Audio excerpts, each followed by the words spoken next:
Washington, CNN. President Donald Trump has long indicated that he'd be willing to meet face-to-face with North Korean leader Kim Jong Un, a proposition that has garnered harsh criticism from lawmakers on both sides of the island, even been downplayed at times by the members of the administration.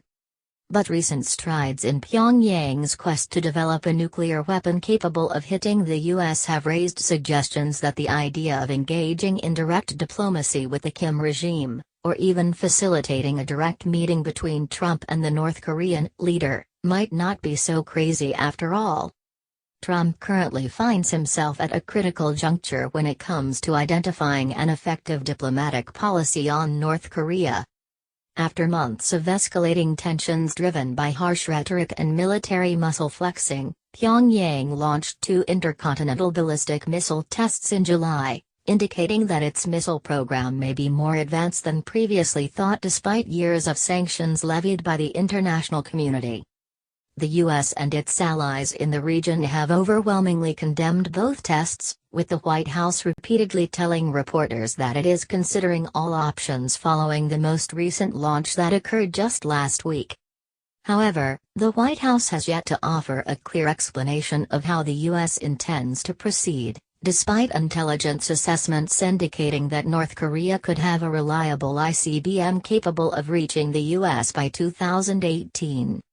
The president obviously has been very outspoken about how he feels about North Korea.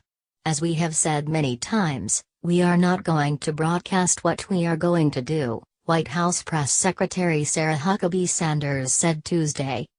The Trump administration policy on North Korea to date has been to ratchet up the pressure on Pyongyang with sanctions in order to push them to the negotiating table. But some analysts have said that advancements in Pyongyang's missile program showing they are able to launch an ICBM today are a game changer. North Korea has crossed that critical threshold where it has ICBM capability. Time has run out here. There is no more waiting or wiggle room that we have, according to Adam Mount, a senior fellow at the Center for American Progress.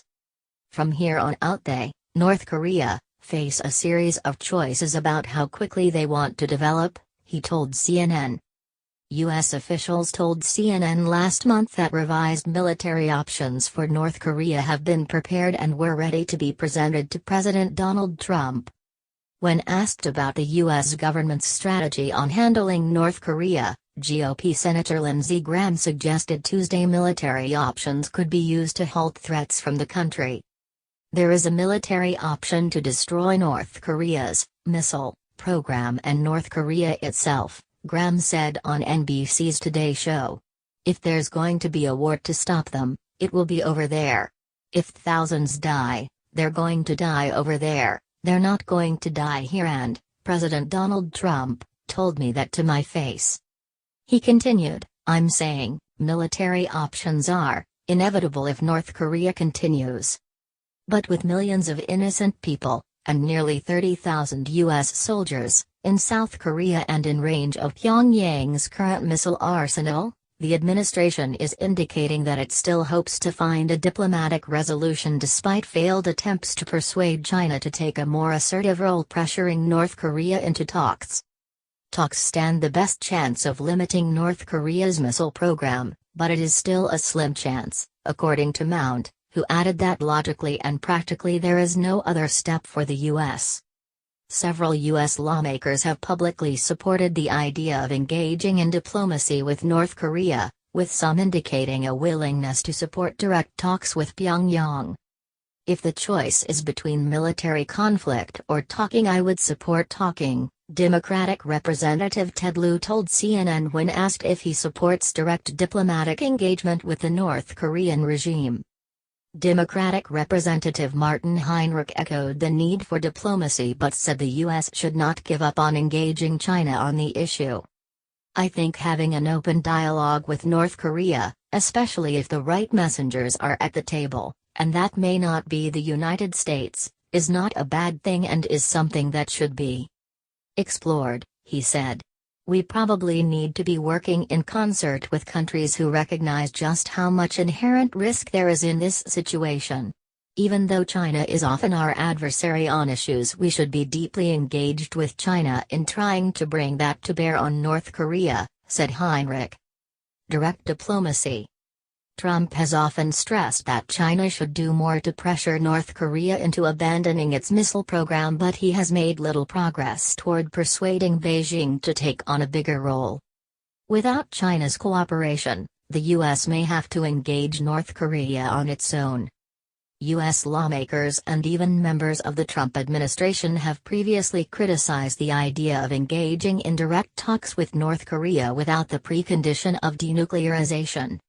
In March, Secretary of State Rex Tillerson ruled out negotiations with North Korea, saying talks can only be achieved by denuclearizing, giving up their weapons of mass destruction.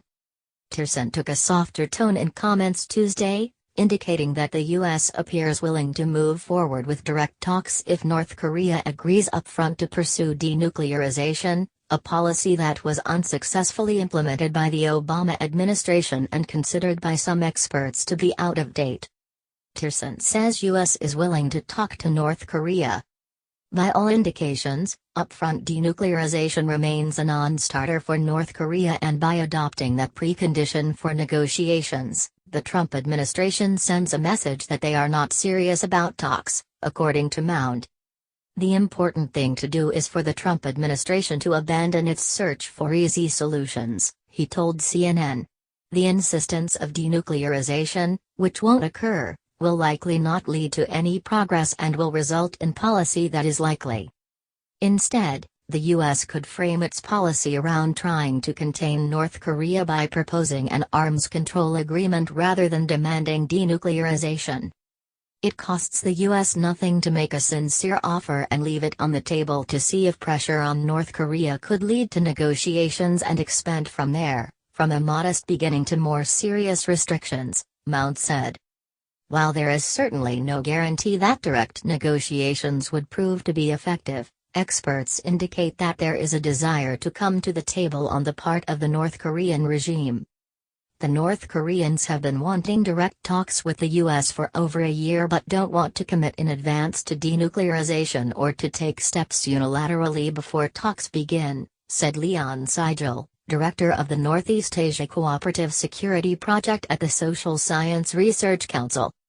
According to Sigel, North Korea's desire to change its relationship with the U.S. dates back more than 30 years, and their hopes of altering U.S. policy they see as adversarial could provide leverage in attempts to bring Pyongyang to the table. But the years of mistrust continue to foster skepticism as neither side has shown a willingness to concede ground. How would U.S. allies react? Engaging in direct talks with North Korea could anger several key allies in the region, particularly if the U.S. makes concessions in its military posturing. Any idea that Washington might give ground on the U.S. ability to strike hard against North Korea's nuclear and missile programs would raise alarms in Tokyo, said Corey Wallace, a Japan security analyst at Frey University in Berlin. If there is any sense that the U.S. might weaken its military position and ability to deliver this response as part of some deal, this will be seen with great concern in Japan, Wallace said. Japan is home to several large U.S. military bases. And without the ability to undertake offensive military operations on its own, Japan would need the U.S. to retaliate against any North Korean aggression against it. Tokyo is in no mood to make any concessions to Pyongyang, Wallace said. There is no longer a constituency in Japan advocating an engagement approach with DPRK like in South Korea. I don't think anyone will be second-guessing a tough approach, he said. However, new South Korean President Moon Jae-in has expressed a desire to initiate talks with his neighbor to the north in hopes of bringing about denuclearization on the Korean peninsula through dialogue and cooperation. But efforts to create a dialogue have been unsuccessful to date. Moon, who was inaugurated in May, campaigned on a platform of engagement, in stark contrast to his hawkish predecessor, though pre-election opinion polls showed security was not the top issue for the electorate. A Trump and Kim face-to-face meeting? No sitting U.S. president has ever met with the leader of North Korea while in power, but in May, Trump said he would be willing to meet with Kim under the right circumstances to defuse tensions over North Korea's nuclear program. "If it would be appropriate for me to meet with him, I would I would be honored to do it," Trump told Bloomberg News in an interview at the time. "If it's under the right circumstances. But I would do that." Trump's comments were later downplayed by then Press Secretary Sean Spicer, who said the conditions for a meeting do not exist now and that they may never be there. Ri Jong-ho, a North Korean defector who formerly worked for the government, says he believes a Trump-Kim meeting is a possibility. "Even though they don't say so publicly, I believe they are anxious, they are afraid, and under tremendous international pressure," Ho said, referring to the North Koreans. "So even if they can't say so publicly, they may want to have these talks. So I believe there is quite a possibility that the two of them could meet and talk." The White House did not respond to CNN's request for comment on whether Trump would still be willing to meet with the North Korean dictator, but his comments date back to the campaign. During a 2016 rally in Atlanta, Trump told the crowd he believed the criticism he's received on his willingness to talk to foreign leaders was unfair. "I said absolutely, why not? Why not? And they came out," Trump would speak to him. "Who the hell cares? I'll speak to anybody. Who knows? There's a 10% or 20% chance that I can talk him out of those damn nukes, 'cause who the hell wants him to have nukes, and there's a chance. I'm only going to make a good deal for us, but there's a chance," Trump said. But the idea of Trump directly engaging Kim would break dramatically with the policies of several past administrations. Also with George W. Bush and also with Obama, Sigel said, adding that North Korea would regard a meeting with Trump as legitimating their standing in the world. "I wouldn't want to give it away cheaply," he added, noting that the prospect of a meeting with Trump could potentially be used down the line in an effort to negotiate the forfeiture of key North Korean programs. Adam Mount echoed Sigel's assessment that a face-to-face meeting should be reserved until progress was made on other issues. Trump has said he's willing to consider a meeting, hold that out as a possibility contingent on other concessions like arms control measures, he said. CNN's Brad Linden, Dougald McConnell and Jeremy Erb contributed to this report.